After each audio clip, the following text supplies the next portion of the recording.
और ये बंगाल के नपुंसक हिंदू सबसे बड़े अपराधी तो ये हैं। নমস্কার বন্ধুরা। তাহলে বাঙালি হিন্দুরা কি সত্যি এতটা বোকা, এতটা দুর্বল, এতটা নরম যে তারা তাদের ধর্ম পরিবার কাউকেই রক্ষা করতে পারে না? আসুন শুনে নিই এক বীর বাঙালি হিন্দুর গল্প। গল্পটা 1600 শতাব্দীর পূর্ব বাংলাদেশে বেনি মাধব রয়, যিনি একজন স্কলার ছিলেন এবং ব্রাহ্মণ ছিলেন। তিনি মন্দিরে পুজো করতেন, কিন্তু সেই সময় আফগানদের প্রচন্ড উপদ্রব বেড়ে গেছিল। তারা বাংলায় ঢুকে হিন্দুদের টেম্পল ভেঙে দিত, তাদেরকে লুট করত, তাদেরকে বাধ্য করত যাতে তারা হিন্দু দেবদেবীর পুজো না করে, এবং তাদের কথা না শুনলে তারা তাদের বউদের অপহরণ করে নেয়। বেনি মাধব রয়ও তাই করেছিল। তাদের কথা না শোনার জন্য তার বউকে অপহরণ করে নেয়। ক্ষোভে, দুঃখে, রাগে, ঘৃণায় সে সবকিছু ছেড়ে জঙ্গলে চলে যায় এবং সেখানে গিয়ে মা কালীর পুজো করে। সেখানে তার সাথে দেখা হয় গোবিন্দ সিংয়ের। সে তাকে প্রশিক্ষণ দেয় অস্ত্র শিক্ষায়। তারপর গোবিন্দ সিং মারা গেলে তার গ্রুপের লিডার হয় সে, আর তারপরে শুরু করে সে তার যাত্রা। প্রত্যেক অমাবস্যার রাতে সে আফগানদের ধরে নিয়ে এসে মা কালীর সামনে নরবলি দিত। কথায় আছে সে এত নরবলি দিয়েছিল যে আফগানদের মাথার খুলির একটা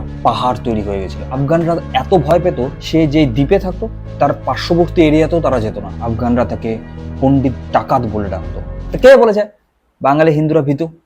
একবার যদি মাথা ঘুরে যায় তাহলে পণ্ডিত ডাকাত হতে বেশিক্ষণ সময় লাগবে না। নমস্কার।